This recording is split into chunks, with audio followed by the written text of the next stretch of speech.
بھائیو، بیوی کے حقوق میں سے یہ کچھ حقوق ہیں، ان حقوق کے ساتھ یہ بھی حق ہے، اسلامی شریعت بتاتی ہے کہ عورت کی فطری ضرورت کا بھی آدمی کو خیال رکھنا چاہیے۔ دیکھیں ایک بات یاد رکھیں، اللہ نے مردوں کے مقابلے میں عورت کو زیادہ حیا والا بنایا ہے۔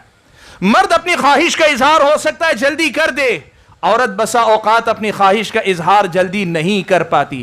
اسلامی شریعت یہ بھی کہتی ہے کہ عورت کا یہ بھی حق ہے کہ آپ اور میں یا ایک اس سماج کا ہر مرد اپنی اپنی بیویوں کی عزت و ناموس کی حفاظت کا ایسے بھی ذمہ دار ہے کہ ان کی فطری ضرورتوں کو ان کی اپنی حاجت اور ضرورت کے مطابق پورا کرتا رہے، تاکہ وہ مطمئن رہے اور ان کی اپنی خواہشات بے لگام ہو کر وہ غلط راہ کی طرف نہ جائیں، غلط راہ کی طرف نہ جائیں۔ اس کا خیال رکھنا ایک مرد کی ذمہ داری ہے۔ اور اسی سے جڑی ہوئی یہ بھی بات یاد رکھیں کہ بیوی کے لیے بننے سورنے کا اہتمام کرنا، اچھا کپڑا پہننا، پاکیزہ کپڑا پہننا، خوشبو کا استعمال کرنا، اپنی شکل و صورت کو سنوار کر بنا کر رکھنا، بال رکھے ہیں تو بال کو سنوار کر رکھنا، یہ بیوی کے حقوق میں سے ہے۔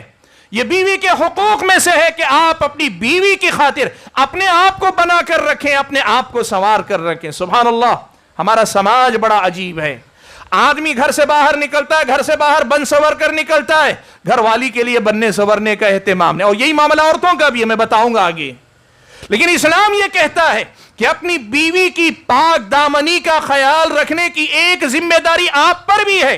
وہ تو ذمہ دار ہے، وہ اپنی عزت و ناموس کی حفاظت کرے گی، لیکن آپ ایک شوہر کی حیثیت سے ذمہ دار ہیں کہ آپ اس کا خیال رکھیں کہ اس عورت کی اپنی ضرورتوں کو خیال رکھیں، اور ساتھ میں اپنے آپ کو ایک شوہر کی حیثیت سے ہمیشہ کوشش کریں کہ اپنے اخلاق سے بھی اور اپنے ظاہر سے بھی، اپنے لباس اور اپنے معمولات زندگی، اپنی عادت و اطوار، حتیٰ کہ یہ جو بیڑی ہے، سگریٹ ہے، گٹکا ہے، یہ دنیا جہاں کی مختلف عادتیں ہیں، اگر ان عادتوں کی وجہ سے آپ کی بیوی کو تکلیف پہنچ رہی ہے، ان عادتوں کو بیوی کی خاطر چھوڑنا آپ پر واجب ہے۔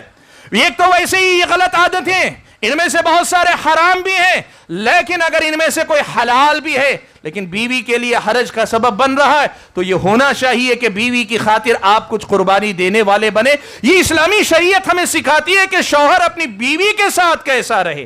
اسلامی شریعت یہ سکھاتی ہے کہ اپنی بیوی کے ساتھ کیسا رہے۔ سبحان اللہ، نبی علیہ السلام نے ایک بات بیان فرمائی، کہا تم میں سے سب سے بہتر کون ہے؟ خیرکم خیرکم لأہلی، تم میں سب سے بہتر آدمی وہ ہے جو اپنی بیوی کے ساتھ اچھا ہے۔ وَأَنَا خَيْرُكُمْ لِأَهْلِي، اور میں اپنے گھر والوں کے ساتھ سب سے اچھا ہوں۔ بھائیو، کچھ واجبی حقوق کے نام پہ کچھ بنیادی چیزیں میں نے گنائیں، اس سے آگے اسلامی شریعت ایک اور حکم دیتی ہے جسے ہم کہتے ہیں حسن معاشرت، یعنی بیوی کے ساتھ ایک اچھی زندگی گزارنے کی کوشش کرنا۔ اب یہ اچھی زندگی گزارنے کا جو جملہ ہے، اس میں بہت ساری باتیں آتی ہیں۔ بات کرو تو مسکرا کے بات کرو، جب اس کے سامنے جاؤ تو کوشش کرو کوئی نہ کوئی اس کو دل خوش کرنے والی بات کرو، گھر میں ہاتھ بٹا دو، کچھ کام میں ہاتھ بٹا دو، اس عورت کی کھانے پکانے والی چیزوں کی کبھی تعریف کر دیا کرو کہ بہت اچھا کھانا بنا ہے، اس کے ساتھ کوشش کرو کہ اس کا دل جن باتوں سے بہلتا ہے اگر وہ حلال اور جائز ہیں تو ایسی چیزیں فراہم کرو۔ نبی علیہ السلام کیا کرتے تھے؟ آپ صلی اللہ علیہ وسلم اپنے گھر والوں کے ہاتھ میں کام بھی بٹا دیا کرتے تھے۔ آپ صلی اللہ علیہ وسلم اپنی بیویوں کی تعریف بھی کیا کرتے تھے۔ آپ صلی اللہ علیہ وسلم حضرت عائشہ کے ساتھ دوڑ کا مقابلہ بھی کرتے تھے، جس سے حضرت عائشہ رضی اللہ تعالیٰ عنہ کو خوشی ملے۔ شروع میں اللہ کے نبی صلی اللہ علیہ وسلم کے مقابلے میں حضرت عائشہ ذرا دبلی پتلی تھیں تو وہ سبقت لے گئیں، پھر ایک مرتبہ اگلی بار مقابلہ ہوا ایک مدت کے بعد تو حضرت عائشہ تھوڑی نسبتاً پہلے کے مقابلے میں ذرا لہیم شہیم ہو گئیں، تو اللہ کے نبی سبقت لے گئے تو اللہ کے نبی نے نہ صرف مقابلہ کیا بلکہ دیکھیں کیسی فضا آپ نے قائم کر کے رکھی تھی۔ کہا ہادی بتلک، عائشہ پہلے تم جیتی تھی، آج میں جیت گیا، اب معاملہ برابری پہ ختم ہو گیا۔ آپ دیکھیں یہ واقعہ نہیں، اس واقعے کے اندر میاں بیوی کے درمیان کیسا ماحول اللہ کے نبی پیدا کر کے رکھے ہوئے، اس حسن معاشرت کو سیکھنا چاہیے۔ حبشہ کے لوگ مسجد نبوی میں تیر اندازی وغیرہ کی مشق کیا کرتے تھے، تلوار چلانے کی مشق کیا کرتے تھے۔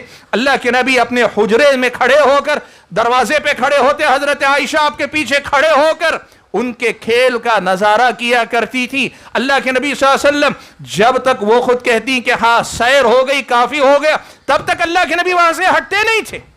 اپنی بیویوں کے ساتھ ایسا ماحول قائم رکھو جسے ہم حسن معاشرت کہتے ہیں، اور حقیقت یہ کہ لفظ حسن معاشرت میں کوئی طے شدہ باتیں نہیں، ایک عام ضابطہ، ایک عام قانون ہے کہ آپ کو مجھ کو خیال یہ رکھنا ہے کہ اپنی بیویوں کو خوش رکھیں، ان کے حقوق دیتے رہیں۔ بھائیو، یہ کچھ وہ حقوق ہیں جو بیویوں کے ہیں جو شوہروں پر واجب ہوتے ہیں۔